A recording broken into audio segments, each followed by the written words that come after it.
Good morning, good afternoon, and welcome. I'm Ellie Kemeter with Foley and Lardner, and I'm pleased to welcome you to today's Employee Benefits broadcast. In this program, we address the update on healthcare reform, what employers should be doing and thinking about now. I'd like to take a moment to introduce our program speakers for today. First, we have Lee Riley. Lee is a partner with Foley and Lardner, where she focuses her practice on employee benefits and executive compensation. She concentrates on welfare plans, including COBRA and HIPAA privacy rules, and retirement plans. Second, we have Belinda Morgan. Belinda is a partner with Foley and Lardner, where she focuses her practice on employee benefits, executive compensation, and ERISA issues. She also is involved in the representation of tax-exempt organizations at both the state and federal levels. Next, we have Kathy Aizawa. Kathy is a special counsel with Foley and Lardner, where she focuses her practice on employee benefits, including health and welfare plans, pension plans, and executive deferred compensation 457 plans for tax-exempt and governmental employers. Finally, we have Lauren Schuster. Lauren is an associate with Foley and Lardner, focusing her practice on employee benefits and executive compensation. Before I turn the presentation over to our speakers, I'd like to go over a few housekeeping items. Today's program will last approximately 1 hour. We encourage you to submit written questions during the program. Please type your question into the Q&A widget open on the left-hand side of your screen. Due to today's full program, we plan to address all written questions after the program via email. The webcast console you are looking at can be completely customized. You can resize or move any of the windows that you have open, including maximizing the PowerPoint presentation on your screen. If you experience technical difficulties during the presentation, please visit the webcast help guide by clicking the Help widget below the presentation window, which is designated with a question mark icon. The PowerPoint presentation will be available on our website at foley.com in the next few days, or you can get a copy of the slides in the resource list widget. As a reminder, today's program is being recorded and will also be available on Foley's website in the next few days. Foley will apply for HRCI credit and CLE credit after the web conference. If you did not supply your HRCI or CLE information upon registration, please send an email to Ellie Kemeter at ekemmeter@foley.com. To be eligible for CLE, you will need to log into the On24 session and answer a polling question during the program. And as a final note, those seeking Kansas, New York, and New Jersey CLE credit are required to complete the attorney affirmation form in addition to the polling question that will appear during the program. A 5-digit code will be announced during the presentation. Please email the form and the code to Ellie Kemeter at ekemmeter@foley.com immediately following the program. And now I would like to turn the presentation over to Lee Riley. Thanks, Ellie. Well, as you know, today's presentation is all about health plans, and we have a lot of information for you.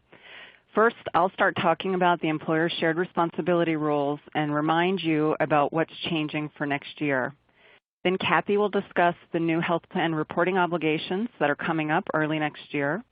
Belinda will talk about some plan design changes you may need to make to your health plan.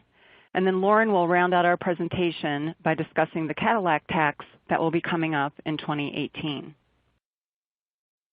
So to start things off, let's talk about the employer shared responsibility rules that exist now and that most of you are probably in the midst of still dealing with. So for this presentation, I'm going to assume that you have a basic working knowledge of the rules around the employer shared responsibility requirements. But if you don't, or if you have any questions, then we do have a variety of amazing newsletters that are available on foley.com that explain all these rules in detail. So as you may know, in 2015, right now, these rules apply to any employer that employed more than 100 full-time employees and equivalents during last year. And if you are one of these large employers, then you need to offer health plan coverage to at least 70% of your full-time employees each month in order to avoid what we refer to as the big penalty. Because this penalty is $167 per month, which is $2,000 per year, times every single full-time employee in your workforce minus what we call 80 freebie employees.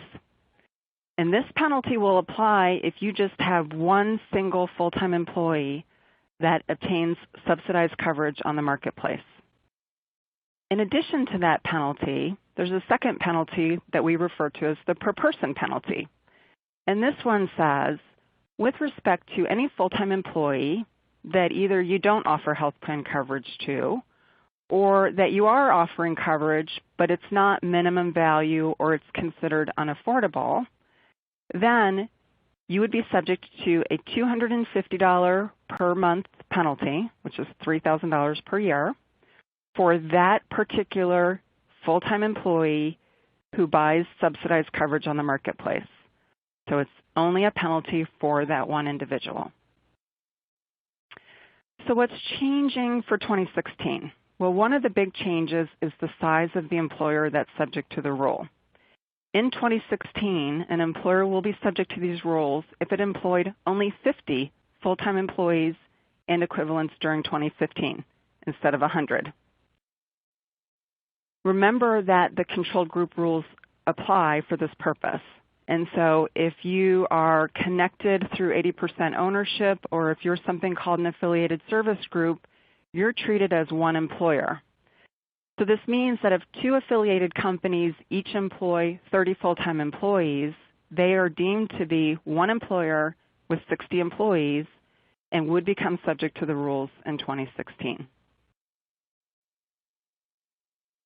When you're counting the number of your employees to determine if you're going to be subject to the rules next year, we had two special rules that we took advantage of last year, but only one of them remains in effect. First, last year an employer was permitted to select any 6-month period during the year during which they were measuring whether they had more than 100 full-time employees. That 6-month rule is no longer in effect now, and so when you're counting whether you've got 50 full-time employees or more, you've got to look at every day during 2015. The second rule, which is very helpful to employers who have a seasonal business, says that if your seasonal employees push you above the 50 employee mark for 4 months or less, then you can ignore your seasonal employees when determining whether you have this 50 employee threshold. And that may allow you to stay below 50 and to stay out of the rules. If you're in this 50 to 100 employee demographic and you have a non-calendar year health plan, you may be eligible for a delay until the first day of your 2016 plan year if certain requirements are met. And I've listed those requirements on the slide for you. Now the second very big change, and the one we really all want to focus on, is the one discussed on this slide, which is that the requirement to offer coverage to 70% or more of your full-time employees goes up to 95% next year. Again, this is the big penalty one. So this is the one that says if you don't offer this coverage, then you're going to pay $2,000 times every full-time employee, and next year we only get 30 free employees for this purpose. Again, non-calendar year plans can get a delay until the first day of their 2016 plan year. But note, don't think you can take advantage of this by changing your plan year right now in order to get the delay. Basically, it's whatever the plan year that was in effect in February of 2014 that controls. So with this 95% rule looming, there are some things that we think you should be doing and thinking about now. First, run some reports for what's happening this year and see what your percentages are. Most of our clients are well above 70%, but maybe not quite at that 95% level. So if you're not at 95% this year, you got to be thinking about which employees am I going to offer coverage to next year that aren't getting it right now in order to get me above that 95% number. Second, make sure that you're thinking and looking at your independent contractors and getting comfortable that these aren't actually your common law employees that will count against that percentage. Because if the IRS comes in and recharacterizes these people as your common law employees, what is that going to do to your 95%? Third, make sure you have a good handle on your staffing agency employees. The IRS has indicated that longer-term workers that you're getting from a staffing or a leasing agency are probably considered your common law employees and they'll count in that 95% test. Of course, because you're probably not offering coverage to this group, your percentage is going to be lower. Well, the good news is that the regulations address this concern by letting you take credit for the health plan that that staffing agency is offering. But you can only take credit if you are paying an extra fee for each worker that has enrolled in the staffing agency's coverage. There's no requirements about what this extra fee can be. We've seen it as $1 a month per enrolled worker, but you do need to pay something more for each enrolled person.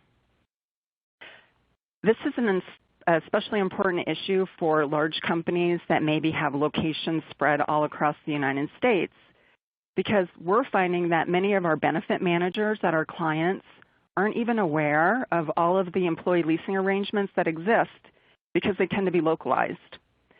And so these workers also, of course, aren't showing up on your payroll. So when you're running your reports and you're feeling really confident and comfortable that you're covering 95% of your employees, you might have this group of staffing agency employees sitting out there that aren't even on your radar, and you got to figure out who they are and make sure you're paying that extra fee so you can take credit for their offer of coverage. And finally, don't forget about your union employees. The rules say if you're contributing towards multi-employer, union-sponsored health plan, you can take credit as if that's your offer of coverage to these employees. But it's real important then for you to make sure that the offer of coverage is being made to all the union's full-time employees. So let me just end with talking about what you should be doing now.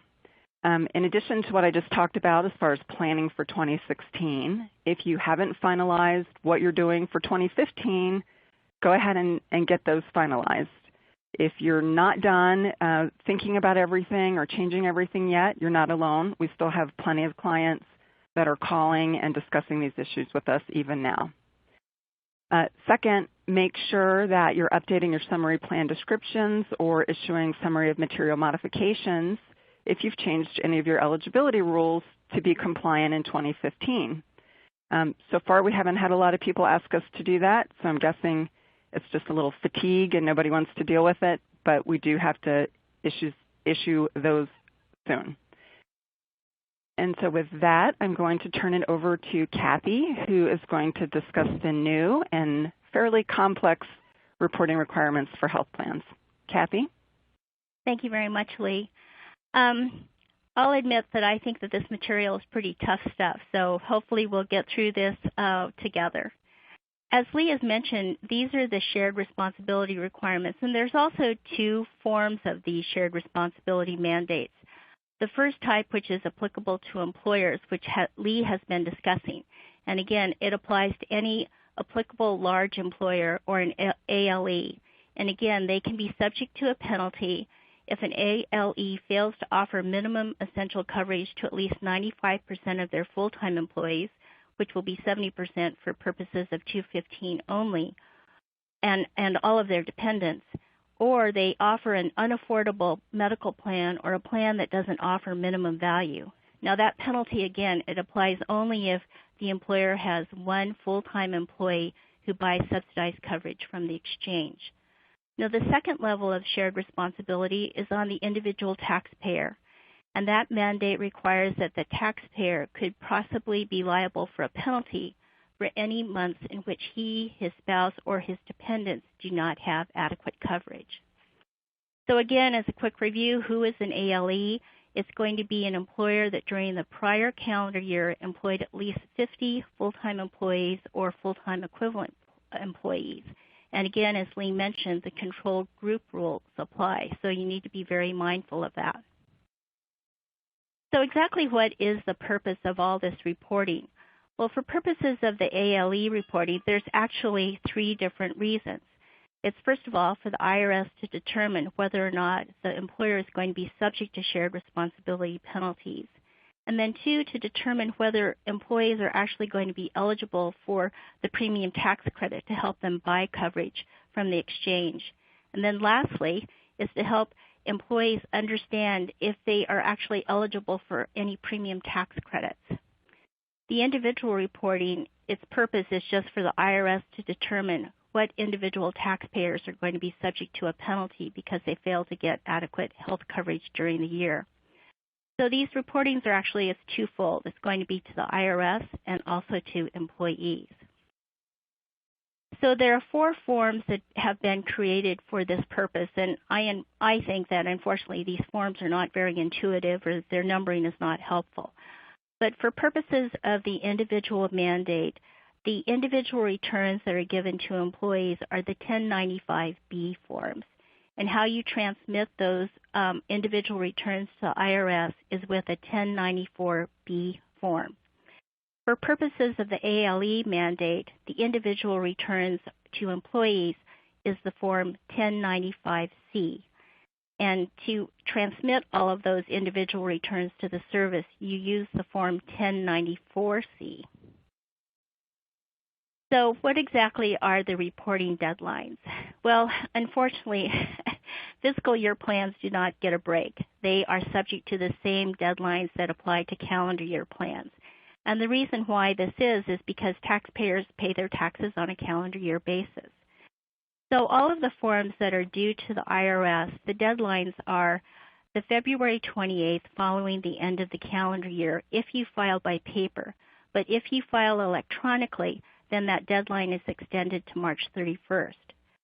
The individual returns that you have to give to your employees is actually, it's like the W-2 deadline. It's the January 31st following the end of the calendar year.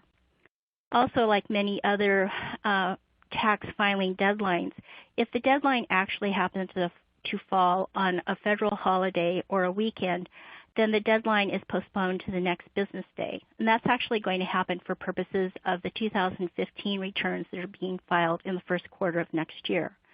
So the individual statements to employees are going to be due no later than February 1st of 2016, and all the information to the service will be due on February 29th of 2016 or March 31st if filed electronically.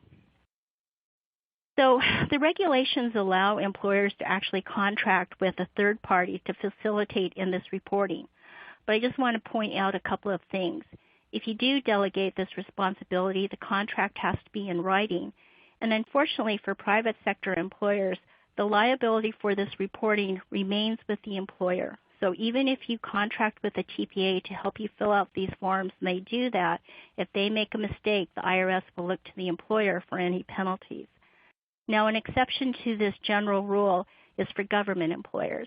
They can actually contract with another government entity to do their reporting, and in that situation, the reporting liability transfers to the other government entity. One of the things, though, that the service needs to provide more guidance about is how exactly a third party does this reporting on behalf of an employer, because the instructions are not clear about how this is going to happen. So how do you actually file all of these reports? Well, to the IRS really prefers that everybody file electronically, but they do allow for paper forms if you're filing less than 250 individual employee statements. But if you have more than 250 employee statements, then you're required to file electronically. For employees, the individual statements, they can be delivered much like the forms W-2. So that means generally by mail or by hand delivery. The regulations allow for electronic delivery, but I really think that's going to be of limited value because of all the hoops you have to jump through to be able to provide these returns electronically. And that means very specific notice and consent requirements to your employees, and then there are very specific hard and software requirements as well. So I really think this is kind of limited value. Another thing that we're a little bit left in the dark is, as of yet, the 2015 forms have not been made available. So right now we are instructed to use the 2014 forms to report for 2015 information. Hopefully new forms will be issued before the end of the year. So another thing I wanted just to mention is that for purposes of both mandates, there are these special control group rules. So if you have a health plan that covers control group members, each control group member is required to report for its own employees using its own EIN. Now, you can have one control group member file on behalf of other control group members. And I think what the IRS had in mind for this was like a parent corporation filing on behalf of its subsidiaries. But you can come into some odd situations, like, for example, if an employee works for multiple control group members during the month, which control group member counts that employee? Well, it's the member for which the employee logged in the most hours. That's the control group member that then has to count the employee for that particular month. So now going into the individual mandate, what employers are actually subject to this? Who has to report? Well, grandfathered plans do not get a break. They have to report as well. And also any employer that offers a self-insured medical plan, whether or not they're an ALE or they're not an ALE. For purposes of fully insured plans, it's actually going to be the insurance carrier that has to file for purposes of the individual mandate, and that includes shop plans that are actually sold on the exchange. Also, sponsors of self-insured multi-employer plans, so that means like the joint board, the association, the committee, whoever runs that multi-employer plan has to file. And also, finally, government employers for self-insured plans. So what kind of health coverage actually has to be reported for purposes of this individual mandate? It's going to be any employer-sponsored plan that covers active employees. Also, any retiree plans, including standalone retiree-only HRAs. And finally, also COBRA coverage. So there are a few exceptions as to what kind of health coverage that is not subject to the individual mandate reporting. So you don't have to report on accepted benefits. So that's your, limited dental or vision plans. Also, on-site medical clinics are exempt. EAPs that do not provide significant medical benefits. Any coverage that simply supplements the employer's primary plan. HRAs or wellness programs that are integrated with the underlying health plan. And also any coverage that supplements Medicare or some other kind of government-sponsored coverage. So now we get down to what individuals are actually included in this individual mandate reporting. Well, it's all employees. It's your full-time employees and everybody else who's not a full-time employee. So that includes your per diems, your part-times, your casual, your temps. It also includes every other enrolled individual in your health plan, whether or not they're an employee. So this would be all of your employees' dependents. Also, if your plan covers, like, for example, non-employees like your board of directors, they would have to be reported as well. And finally, also COBRA beneficiaries. So who exactly is entitled to receive one of these, returns for purposes of the individual mandates? It's going to be your employee, the person who has the ability to enroll others onto your plan. And this primary insured is actually referred to in the regulations and the instructions as the responsible individual. So now I'm switching to the ALE mandate. And who's going to be subject to this reporting? Well, it's an ALE sponsoring an insured or a self-insured plan, and also any government employer sponsoring a health plan. So what kind of health coverage has to be reported for the ALE mandate? It's any employer-sponsored plan that covers active employees, whether it's insured or it's self-insured. So who's entitled to receive an individual return for purposes of the ALE mandate? It's all of your full-time employees. And keep in mind, too, that there must be only one return for each full-time employee from each, it actually should be each ALE. So what individuals are actually included in the ALE mandate reporting? Well, it's all of your full-time employees, regardless of whether or not they were offered health coverage. And if an employee was a full-time employee for only part of a year, then the employee must still be reported for the full calendar year, including pre- and post-employment. And how you do that is the forms have 9 indicator codes that you have to sort of sift through and determine which one best describes that employee's situation. So now let's talk about the transmittal forms to the IRS. One of the things that the service thought is that they would try to simplify the reporting for ALEs that sponsor self-insured plans. So they've come up with this notion of dual purpose or dual reporting. So individual and ALE reporting is accomplished by filing a single form. It's a 1095-C with the IRS, and you then can provide a copy of that 1095-C to each full-time employee, even if coverage wasn't offered to that full-time employee. So this dual reporting then eliminates for ALEs with self-insured plans the necessity to file the Form 1094-B with the IRS and providing a Form 1095-B to employees. Multi-employer plans have sort of a bifurcated reporting structure. It's kind of interesting. So the administrator of that plan will report on employees who are eligible for the multi-employer plan. But on a second level, each employer that participates in that multi-employer plan, they also have to file for their employees that are not eligible for the multi-employer plan. So that's why it's a bifurcated structure. The next set of slides is going over the information that you need for all of these forms. And I just wanted to start off with a couple of tips. First of all, everybody who's being reported on these forms, you need to provide their Social Security number.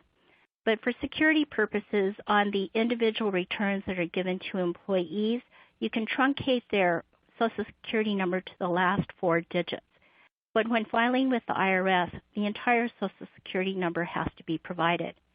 Now, alternatively, you can provide the person's date of birth if you don't have their Social Security number. But that doesn't give you an indefinite pass. The regulations talk about in a very structured way of how you have to pursue the employee or the individual to get that person's Social Security number. Also, there's a rule that I call the deemed 1-month rule. Because you have to indicate whether or not an individual has coverage by month, if an individual is actually deemed to have coverage for a month, if he was covered for at least 1 day during that month.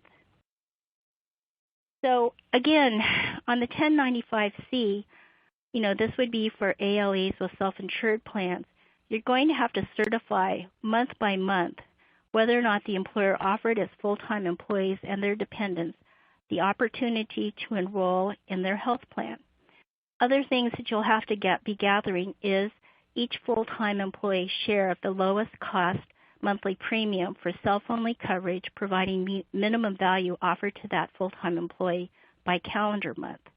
Also, you have to indicate what affordability safe harbor does your plan satisfy to demonstrate that it is affordable. Each month, you have to provide the number of your full-time employees. And again, for each full-time employee, you have to provide that employee's name, their address, the Social Security number, and also whether or not the employee was covered by an eligible employer medical plan. So these next slides sort of go over in more detail about what some of the information that is required, but you can simply look at that from the instructions. But I would like to point out a couple of things. And let's see. On the 1094-C, it actually gives the ALE mandate filers this opportunity to claim transitional relief, and it's in 2 forms.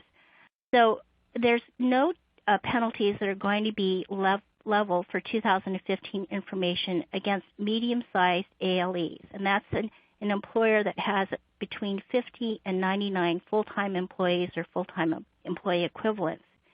But keep in mind, even though that the penalty has been waived for 2015, these medium-sized ALEs are still responsible to provide individual returns to their employees. So keep that in mind. You don't get a full pass for 2015. Also, another form of relief is from the big penalty that Lee mentioned, that you get to reduce your number of full-time employees by 80 instead of 30, which will apply for all years after 2015. One of the things that's unclear, though, is that if you're an ALE that is doing the dual reporting, the 1095-C doesn't have a question about this transitional relief. So I'm not exactly sure how an employer taking advantage of the dual reporting would try to claim this transitional relief. For purposes of the individual mandate, I just wanted to point out that some of the information that you're going to have to gather and assemble is that for each covered individual, again, you have to provide their name, their Social Security number, or their date of birth, each month in which that individual was enrolled. And thankfully, for this purpose, you can use the deemed 1-month rule. Now, there are extensions applicable to mail the statements to individuals, to your responsible individuals and full-time employees. But the maximum extension is only 30 days. And, 30 days might not seem like much today, but if you're getting like on January 1st, it might seem like the world. And keep in mind that this 30-day extension applies to both mandates, the ALE and the individual mandates. So how you get this extension is before the January 31st deadline, you have to send a letter to the IRS and list all the reasons why you need an extension. And be sure to sign your letter. Otherwise, it won't be accepted as a request. Now, there's real teeth behind these reporting requirements because they're very hefty penalties. And unfortunately, these penalties were just increased by the passage of a Trade Preference Act. And at the bottom of this Trade Act, there was this increase in penalties. So generally, the penalty is $250 per return, and it maxes out at $3 million. And that, unfortunately, this maximum or these penalties apply for the individual mandate and also the ALE mandate. Now, the service has said that if an employer makes a good faith effort in 2015 to comply with these reporting requirements, that they're not going to level penalties, even though if you have incorrect Social Security numbers or dates of birth. And hopefully the service is going to be lenient because they understand that this information is difficult. I mean, employers might very well have much of this information, but they haven't built the systems yet to gather all this information for purposes of this reporting. Also, I think the service is continuing to build its infrastructure to be able to process this information so that it can administer both mandates. And so my best advice to you is go forward, make your best efforts, but certainly file, because I think the service has been pretty clear that you will be assessed a penalty if you simply fail to file or you fail to provide individual statements to employees. So with that, I will now turn it over to Belinda. Belinda, I'm sorry, this is Lee, but before you start, there's one additional piece of information I wanted to share with our audience, and that is that if you're thinking about outsourcing this reporting to a third party, we recommend that you start doing that now. We have heard from a couple of clients who have found somebody to outsource this to, that those third parties are basically shutting down new clients in August because they're getting full up with the number of clients, and those third parties need a few months to gather information and data feeds and figure out on their systems how they're going to do the reporting. So don't wait till the last minute of this year to find a third party. If that's the route you want to go, get started on that now. Okay, go ahead, Belinda. Okay, great. Thanks, Lee. I'll be talking about some of the fairly recent changes to the ACA's preventive care and cost-sharing requirements that may affect the plan designs of your health care plans. Starting with a quick refresher of the ACA's preventive care requirement. As you're likely all aware, the ACA requires that all non-grandfathered plans and insurers provide an array of preventive care services to plan participants, and they have to do that without any kind of cost sharing, and that is the participants can't be charged any co-payments, deductibles, or co-insurance costs. And the thinking behind the preventive care requirement is that providing those recommended screenings and tests without cost sharing will hopefully encourage participants to use the services earlier, allowing healthcare providers to identify various illnesses before they turn into something more serious and likely more costly. And that can not only save participants' lives and improve their overall health care, it's also going to be more cost-effective for both insurers and for healthcare plans. There are 4 different categories of preventive health care services that the ACA requires you provide. There are screenings and services that have been found to be effective in improving health care outcomes and so are rated either as an A or B recommendation by the U.S. Preventive Services Task Force. Routine immunizations, preventive care services for children and for young adults up to age 21, and preventative care services for women. And I'm going to skip ahead just one extra slide. Here are the websites where you can link to finding actually the USPSTF A and B rated recommendations that are currently in place right now, and as well as a list of all the current preventive care services at healthcare.gov.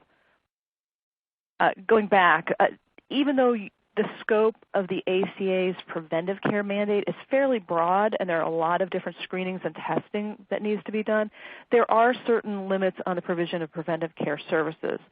For example, the regulations issued under the ACA for this type of care provide guidelines about when plans or insurers can impose cost sharing for preventive care services that are provided during a doctor's office visit.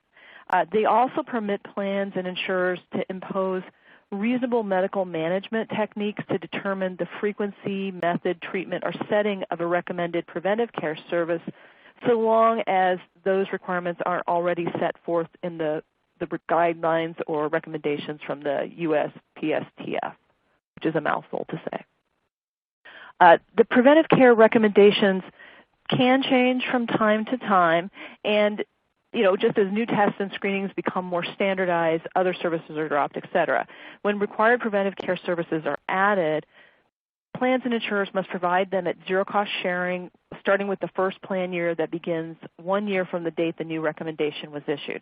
So if, for example, a new recommendation was added today, calendar year plans would need to add that into their plan for the 2017 plan year, which would be the first plan year that begins after July 16th, 2016, the 1-year anniversary of the recommendation's issuance. When services are dropped from the list of required preventive services, plans aren't required to cover them any longer, but there may be laws that would prevent the service from being dropped, other laws that would prevent the service from being dropped immediately. For instance, a plan may need to provide its participants with the 60 days advance notice if the service that's being dropped is listed on the plan's summary of benefits and coverage. The most recent changes that we've seen to the ACA's preventive care requirements have really dealt with the parameters of preventive care for women. And one thing to keep in mind is that under the current preventive care guidelines, all non-grandfathered plans, no matter how they're funded, self-insured or fully insured, must provide contraceptive services and counseling to women.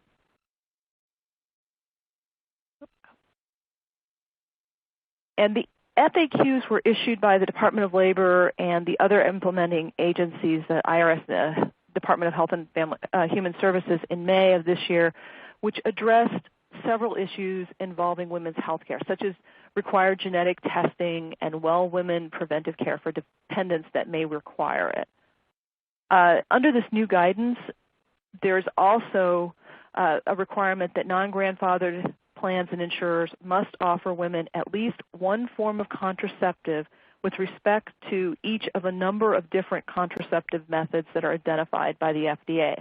And currently there are 18 different categories of these, including surgical options, oral contraceptives, emergency contraceptives, and so on. These next two slides actually list all the different categories that are required to be covered. I'll give you a moment. There's a lot of them. Okay. And again, although plans and insurers must provide at least one form of contraception with respect to each of the categories, they are permitted to apply reasonable medical management techniques in order to help the plan manage costs, just as they can with other preventive care services. So, for instance, a plan is permitted to impose cost sharing on brand name options of oral contraceptives in order to drive its participants to generic birth control pills, which might be cheaper. The thing to keep in mind, though, is that if a plan uses this reasonable medical management technique, it must also provide an exceptions process that will allow participants to obtain a particular drug or service where the participant's health care provider determines that it's really medically necessary to do so. And that process needs to be easily accessible to participants. It has to be transparent, sufficiently quick, and not unduly burdensome to either the participant or her health care provider. And it also needs to defer to the provider's medical opinion on the matter. Now, as you can imagine, when this requirement came out, certain religious employers had concerns about providing contraceptives through their health plans because doing so is against their religious beliefs. And as a result, certain limits have been placed on the contraceptive coverage requirement for these sorts of organizations. There's an exemption in place from the mandate that's available to churches and other similar houses of worship. In addition, eligible nonprofit organizations with religious purposes, as well as eligible closely held for-profit organizations whose owners have sincerely held religious objections to providing contraceptives, can take advantage of an accommodation which will ensure that their employees still receive contraceptive coverage, but it won't require the organization to actually pay for it. And with respect to closely held for-profit organizations, the accommodation is the result of the Supreme Court's decision last year in the Hobby Lobby case. Now, to use this accommodation for nonprofit organizations, they need to self-certify that they are indeed a nonprofit. They must hold themselves out as religious organizations, and that they must oppose providing contraceptive coverage on religious grounds. A nonprofit that meets those eligibility requirements must provide this self-certification to its insurer if it uses a fully insured health plan, or to its third-party administrator if its plan is self-funded.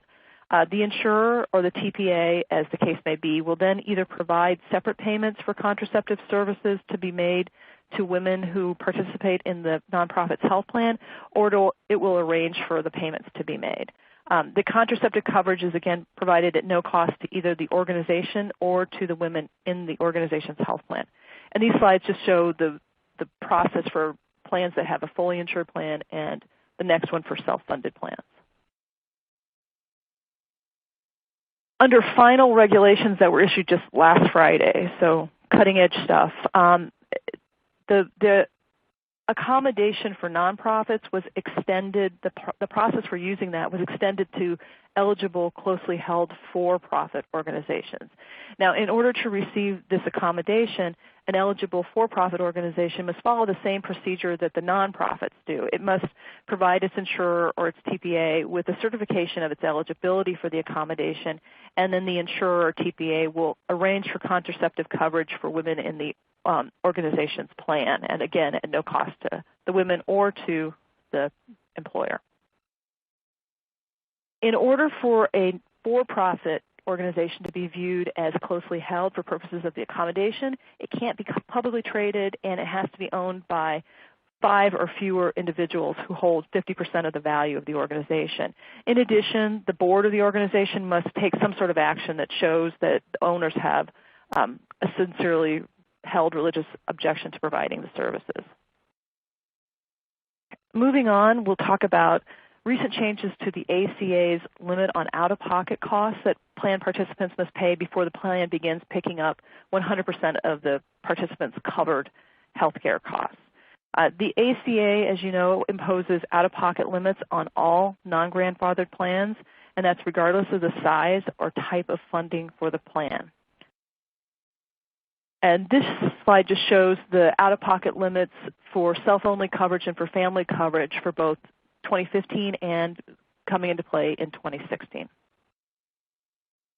The ACA's limits on out-of-pocket costs apply to in-network copays, deductibles, and coinsurance for essential health benefits. There are a number of different kinds of essential health benefits. They are all listed here on the slide: emergency services, maternity, pediatric, etc. One thing to keep in mind is, though non-grandfathered self-funded plans and non-grandfathered large insured plans aren't actually required by the ACA to provide essential health benefits, because they need to base their out-of-pocket limits on essential health benefits, they do need to use some sort of benchmark definition to determine that. And the definition that a plan decides to use can affect the design of the plan. Recently, the Departments of Labor, IRS, and HHS issued FAQs back in May that clarified the ACA's out-of-pocket limits will apply on a per-participant basis, whether or not a participant is covered by self-only coverage, so single coverage, or by under family coverage. And what that means is that for plan years beginning on and after January 1, 2016, when the guidance becomes effective, even if a participant is covered by family coverage, the most he or she will ever pay out of pocket is $6,850, the self-only out-of-pocket limit for 2016. And that's even if the plan's family coverage would have otherwise applied a higher out-of-pocket limit for the family coverage, and that goes up to $13,700 for 2016.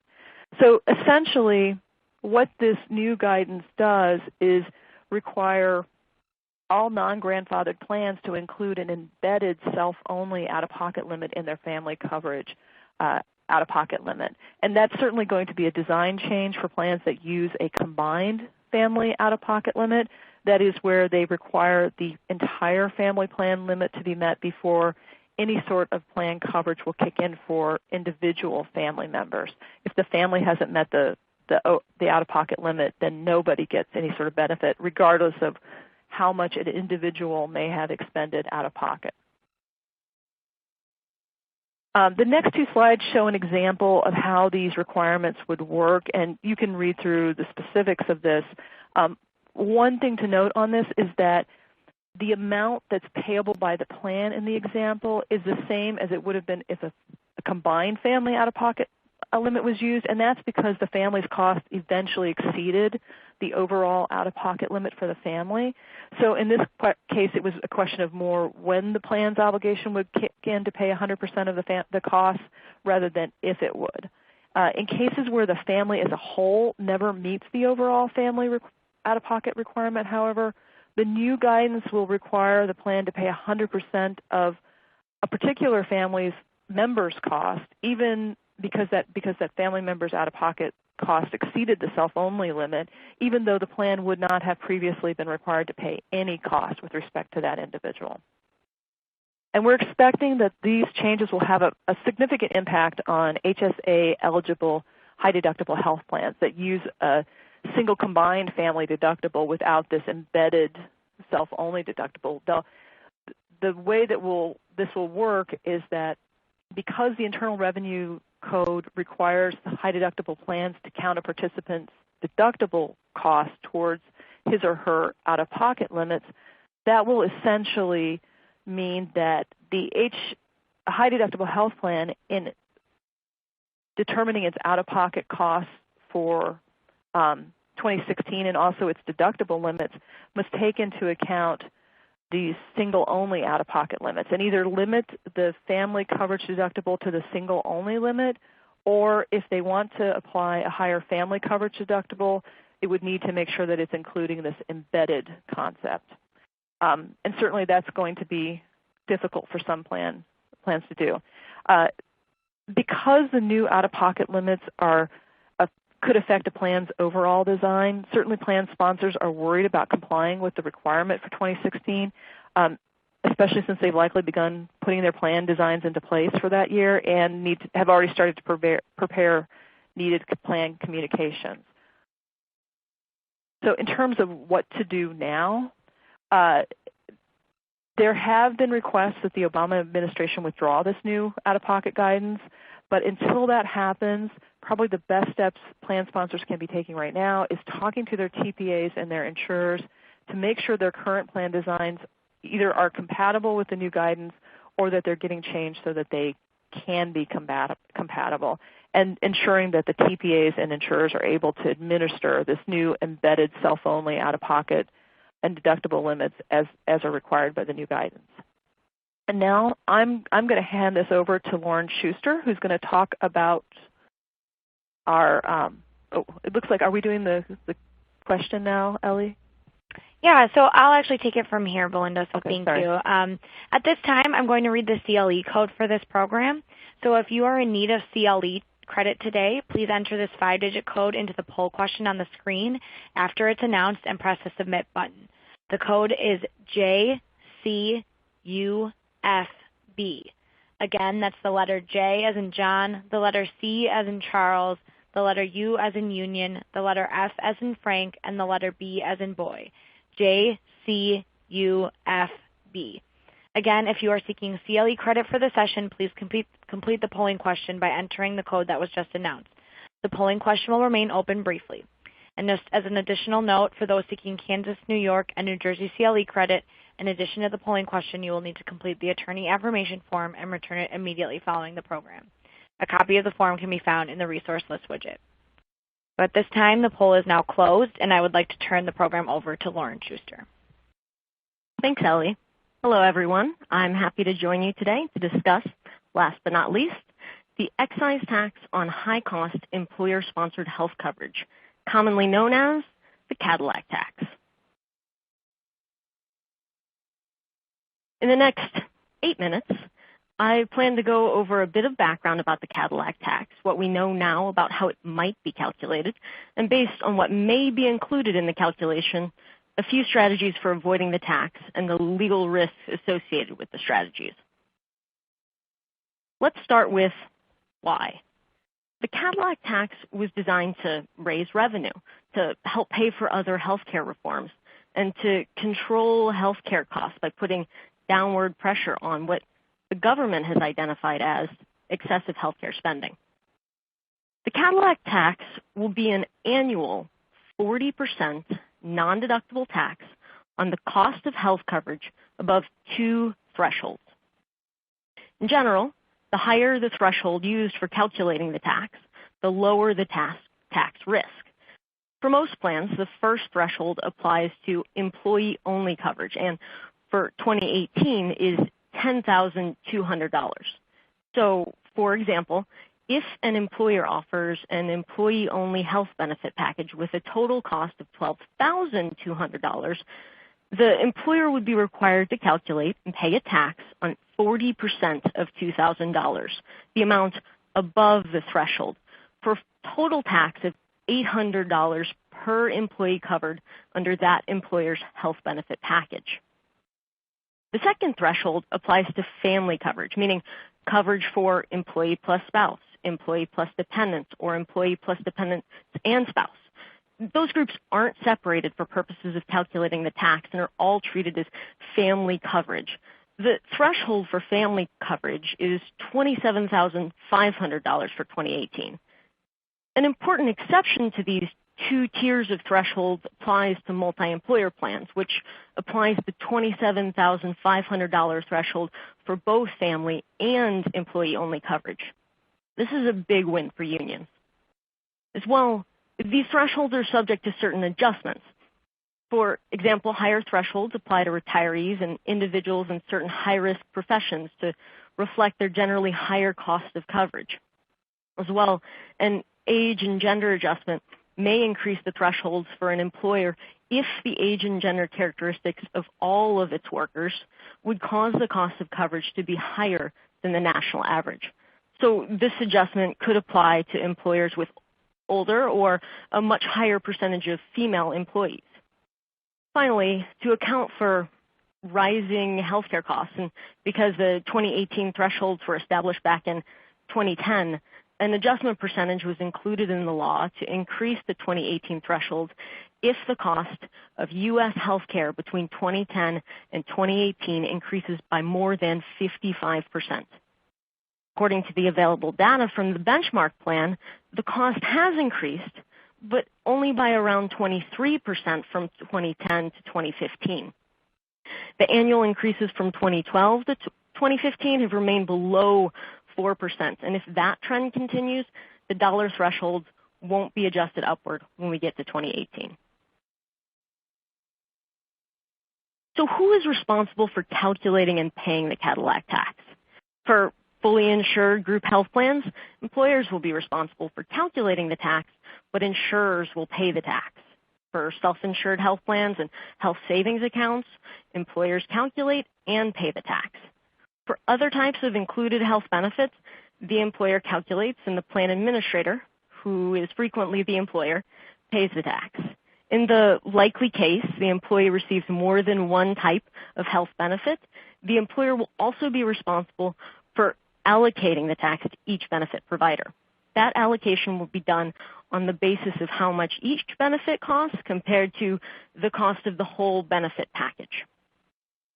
the employer gets off the hook for multi-employer plans. The plan sponsor, which is typically in that case a board of trustees, would calculate and pay the tax on union multi-employer plan benefits.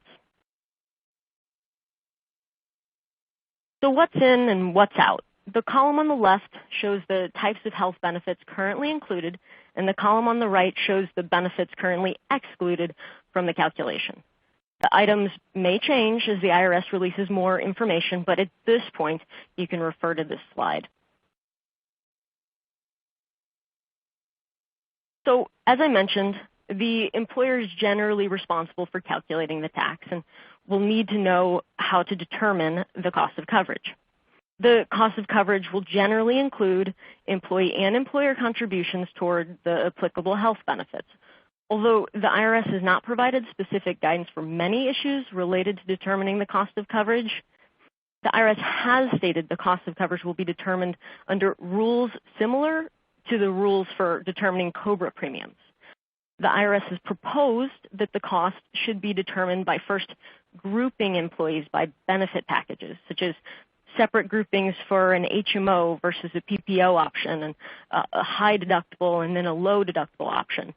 As mentioned earlier, employee-only coverage and family coverage will need to be separated to calculate the tax using the two thresholds. For self-insured plans, the IRS has proposed two methods for calculating the cost of coverage. The actuarial basis method, which would estimate the expected cost of coverage using factors that have not yet been released by the Treasury Department, or the past cost method, using a recent 12-month period to determine the cost of coverage.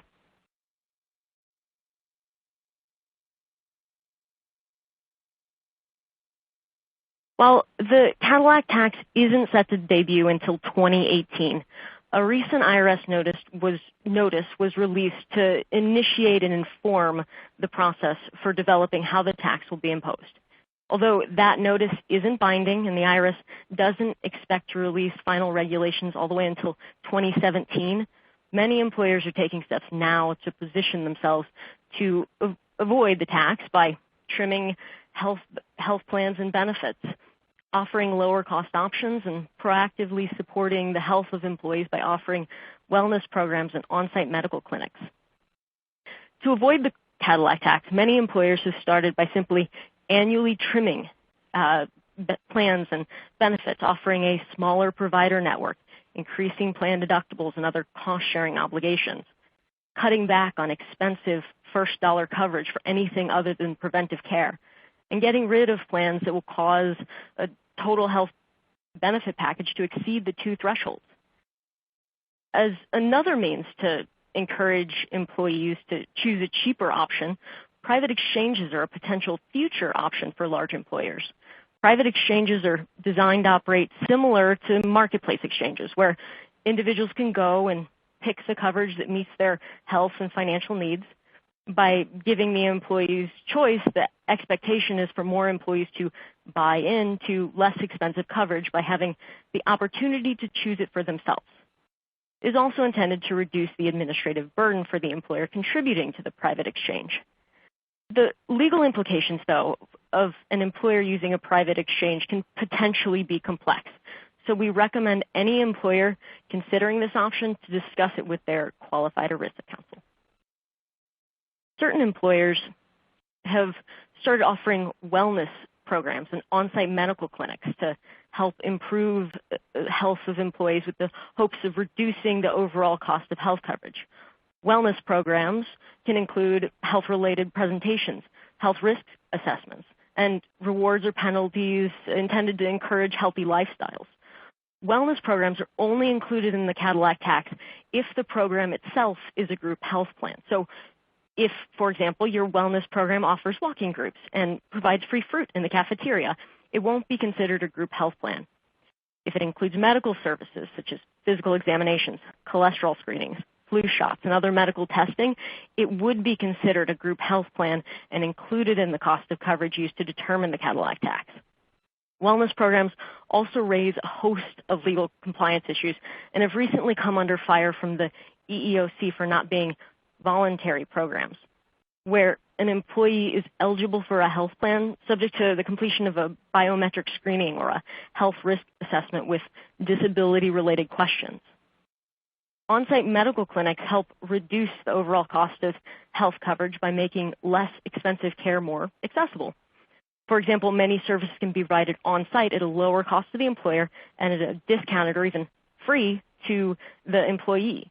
Most on-site medical clinics will be included in the cost of coverage for purposes of calculating the Cadillac tax, as well.